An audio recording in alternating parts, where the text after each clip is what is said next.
You heard Stephen Baldwin out here. People like him do not tell stories in Hollywood. If they do, they're low-budget films or TV shows that never get any attention. And what do we do about it? Nothing. We sit back passively and try to protect our family from it. You know, the average child in America spends 8 hours in front of one of these screens. 8 hours a day, 365 days a year. On average, they spend about 10 minutes a day, on average, talking to their parents or going to church. Who's raising your children? Who's creating the moral imagination for the future of our country? It isn't what was at one time for 150 years in this country, the storytellers. The storytellers were the family. The storytellers were the church, civic and community organizations. They imparted the moral imagination. That is no longer the case. And for us to sit here and think that somehow we're going to win the country back politically when the culture continues to show your children when they watch that people like them are weird. People who hold their values are bigoted or hateful. It's no wonder young people overwhelmingly are supporting the other side, because they don't know the truth. So here's my challenge to each and every one of you, is to engage. I've set up a couple of organizations that I'm working with, one called Patriot Voices. There's a table in the back. And we're engaged on the political front. We're going to be focused on developing an agenda for the average American out there so we can communicate in terms of the economy, that they can understand that free markets and free principles that we believe in are going to help them. And that we'll have programs to demonstrate that, particularly the folks who are the 2/3 of Americans who aren't going to college. And secondly, I started a company. I'm the CEO of a, believe it or not, a movie and production and distribution company based in Dallas, Texas, and we're going to make faith and family films.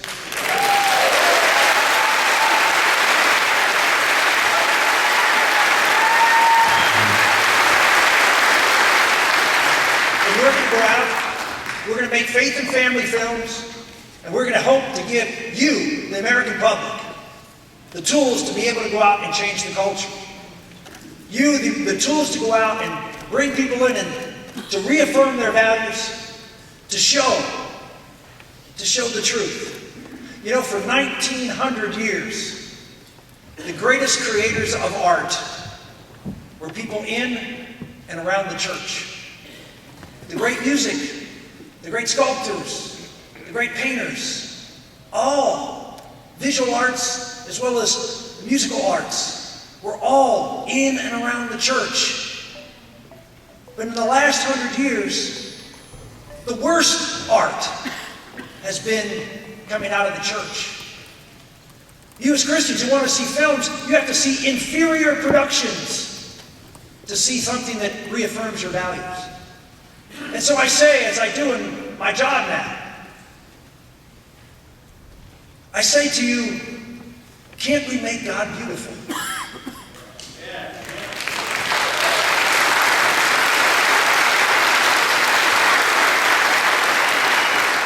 Why can't we tell the true, the good, and the beautiful in a way that's compelling and entertaining and inspiring? So that's my mission.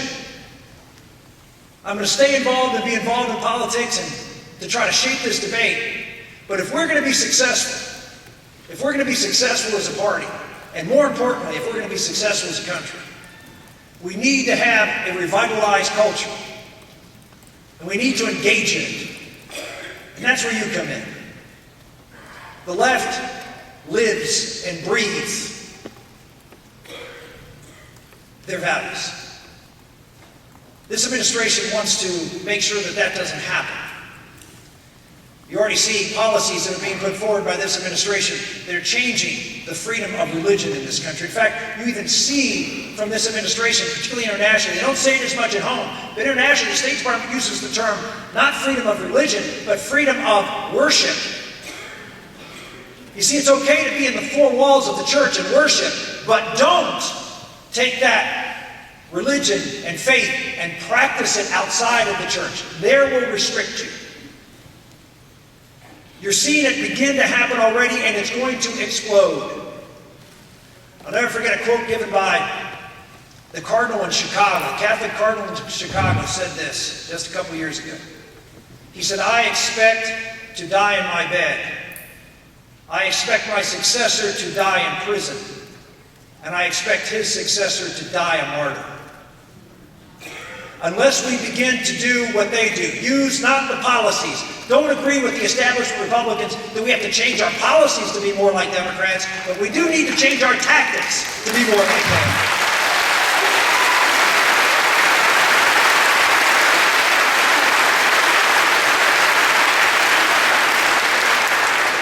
So, what do we have to do? How do we fix this? I always go back to the revolution. How do we win the revolution? Did we have better soldiers as far as equipment, or uniforms, or leadership? Did we have more resources? Did we have more people? Remember, we were fighting not only the British, but we were fighting the Loyalists who were in America, which were a significant number. How do we win the American Revolution? Being outgunned, outmanned. Because we wanted it more than they did. The left has changed America because they want it more. And we are complacent. We believe that things will just be okay because we're Americans. We believe that things are always going to be okay. But not for such a time as this. This is a time where each and every one of you have to engage. When your business does things that are against your values, don't just sit and take it. They don't. They make it uncomfortable. They make it uncomfortable for their businesses, for their schools, for their community groups, civic organizations. Look at what's going on with the Boy Scouts. Did that come from the majority of people? No. Because they cared enough to fight. Ladies and gentlemen, we will be the generation that lets America slip through and become a descendant not of the American Revolution and God-given rights, but of the French Revolution and government-given rights. The only way to stop it is not just through politics, but it's in every aspect of your being. And so here's my challenge to you. I need you to think about it, and of course I need you to pray about it. I need you to pray about what God is asking you to do. You're here for a reason, to hear this message. You need to pray about what He wants you to do in every aspect of your life to live what you believe, to live the first principles of America, and to go out and make a difference in our country. We are twice as strong, number-wise, as they are. If we adopt the same passion, the same commitment as the other side does, and put the pressure on Hollywood, support good films, support good television, encourage your children to get involved in the arts. Don't discourage them, encourage them. Go out there and make a stand. Prepare them for when they go to college. Send them to the college. And by the way, if you're a contributor to these colleges and universities that pervert the minds of our children, stop giving them money.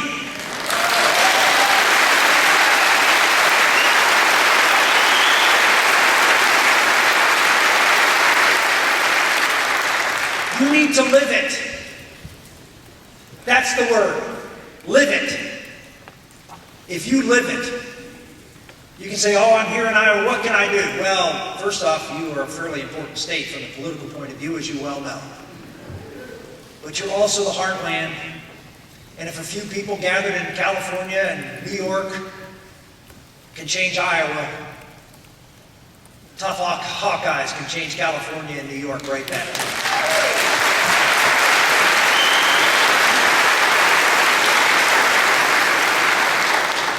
So I just want to say thank you again for giving me the opportunity to be able to have our voice heard in the last election. And now it's back on you. Now it's time for you to let our voices be heard and to save America. God bless you. Thank you.